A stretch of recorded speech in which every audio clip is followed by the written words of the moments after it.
오늘 본문은 복음을 위한 수고와 고난에 대한 바울의 부득이한 자랑과 관련되어 있습니다. 본문을 보면 바울은 먼저 자신이 이렇게 부득이한 자랑을 할 수밖에 없음을 전제하고 있습니다. 바울은 자신을 자랑하긴 하되 그것은 자신의 공로를 드러내기 위함이 아니고 고린도 교인들이 거짓 사도들의 허탄한 자랑에 현혹되어서 진실을 바로 알지 못하고 바울 자신과 자신이 전하는 복음을 배척하고 있기 때문에 부득불 그들의 유익을 위하여 자랑이라는 어리석은 방법을 선택했다는 것입니다. 바울은 거짓 사도들과 비교할 수 없는 자신의 사도로서의 우월성을 강조하고 있습니다. 자신이 참 사도로서 겪은 숱한 고난과 수고를 다시 생각함으로써 자신이야말로 진정한 사도적 정통성을 지니고 있음을 입증하려고 하는 것입니다.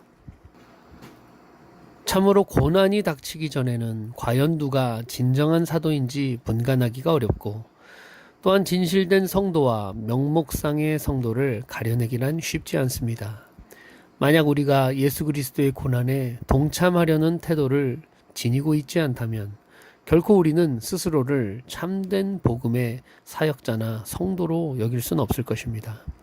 오직 예수 그리스도를 위해 이 땅에서 우리가 겪은 고난이야말로 하나님 나라에 속한 우리의 신분을 입증해주고 또한 우리의 신앙 인격을 좀 더 성숙하게 단련시켜서 주님을 위해 더욱 새롭게 헌신할 수 있도록 만들어주는 것입니다. 바울은 자신의 자랑은 약한 것에 대한 자랑이며 진실임을 강조하고 있습니다. 자신의 자랑이 결코 자기를 내세우기 위한 것이 아니라는 것을 강조합니다. 자랑에 있어서도 성도는 세상과 차원이 달라야 할 것입니다.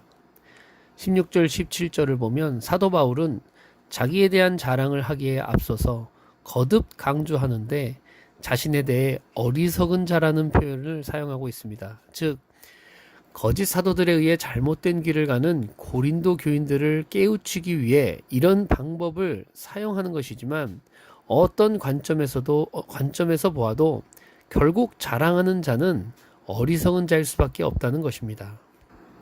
성경을 보면 세상에 있는 모든 것이 육신의 정욕과 안목의 정욕, 이생의 자랑이라고 하였습니다. 그래서 그런지 이 세상에 속한 사람들은 자기 자랑을 늘어놓기에 바쁘고 그것을 하고 싶어 합니다. 물론 그 본질적인 동기는 이웃의 덕과 유익을 위한 것이 아니라 자기를 높이기 위해서겠지요.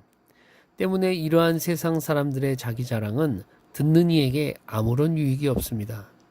또한 자랑을 하는 본인에게도 경멸과 비웃음만 돌아오는 경우가 대부분입니다. 그렇기에 사도 바울은 자신이 사도임을 증명하기 위해 자랑이라는 것을 하면서도 이토록 조심할 뿐 아니라 여기에 더하여 이러한 자신의 어리석음을 이해하고 용서해 달라는 말을 먼저 하는 것입니다. 이처럼 한마디의 자랑을 하여도 그 본질과 동기, 목적과 방법에 있어서 성도와 이 세상 사람들 사이에는 분명한 차이가 있어야 할 것입니다. 세상 사람들은 오로지 자기를 높이기 위해 자랑하지만 성도는 그리스도와 하나님의 은혜를 자랑하고 이웃을 위해서 그들의 유익을 위해 자랑하는 것 뿐입니다.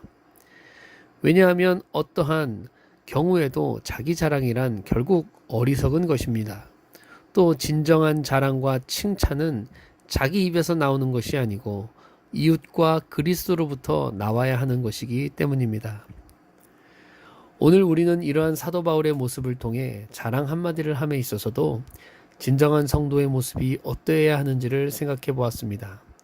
그리하여 입만 열면 자기 자랑을 늘어놓기 바쁜 이 세상 속에서 오히려 자기 자신을 감추고 필요한 경우에 주님의 은혜와 영광에 따라 이웃의 유익을 위해서만 자랑할 수 있는 사도 바울처럼 그렇게 하나님의 은혜와 사랑 속에서 남겨져 있는 자신의 삶을 끝까지 걸어가시고 완주해 가시는 저와 여러분이 되기를 주님의 이름으로 축복합니다.